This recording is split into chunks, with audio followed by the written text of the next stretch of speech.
Miami, Vice City, the 305. The Magic City has many nicknames and is one of the world's most popular tourist destinations. But tucked inside of the suburbs of Coral Gables is the University of Miami, or the U as it is often called.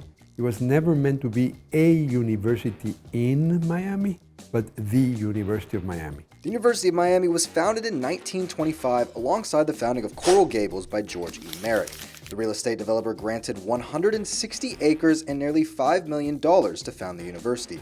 But in 1926, as UM welcomed its first class of 372 students, a Category 4 hurricane devastated the greater Miami area.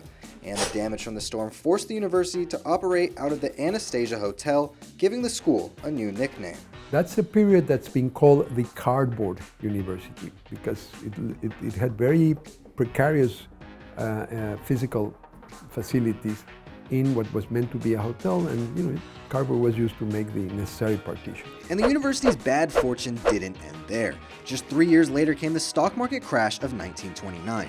UM and its first president, Bowman Ash, were forced to declare bankruptcy in order to survive. But following the end of World War II, the University of Miami's attendance began to rise. And many of those at the end of the war in 1945 had seen Miami, the beauty of Miami, and decided to come back to the university to study here. And it's thanks to the GI Bill that the university finally has the cash flow to start building out the campus.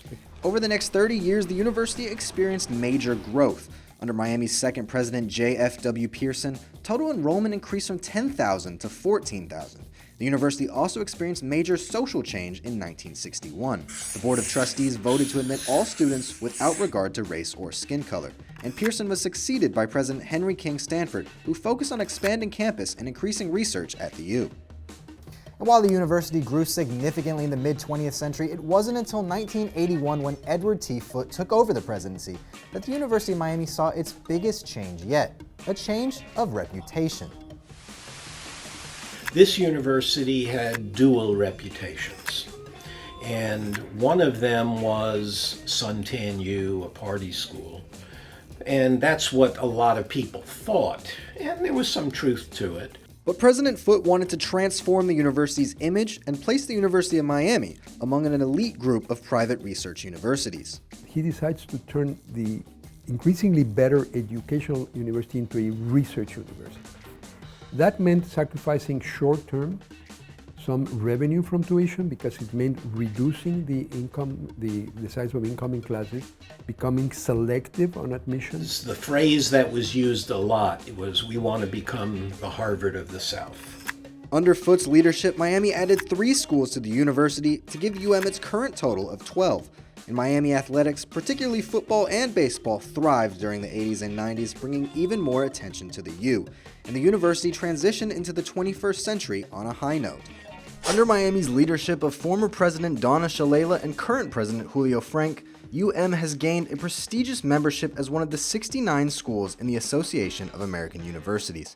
And as the University of Miami heads towards its centennial celebration in 2025, the future looks bright.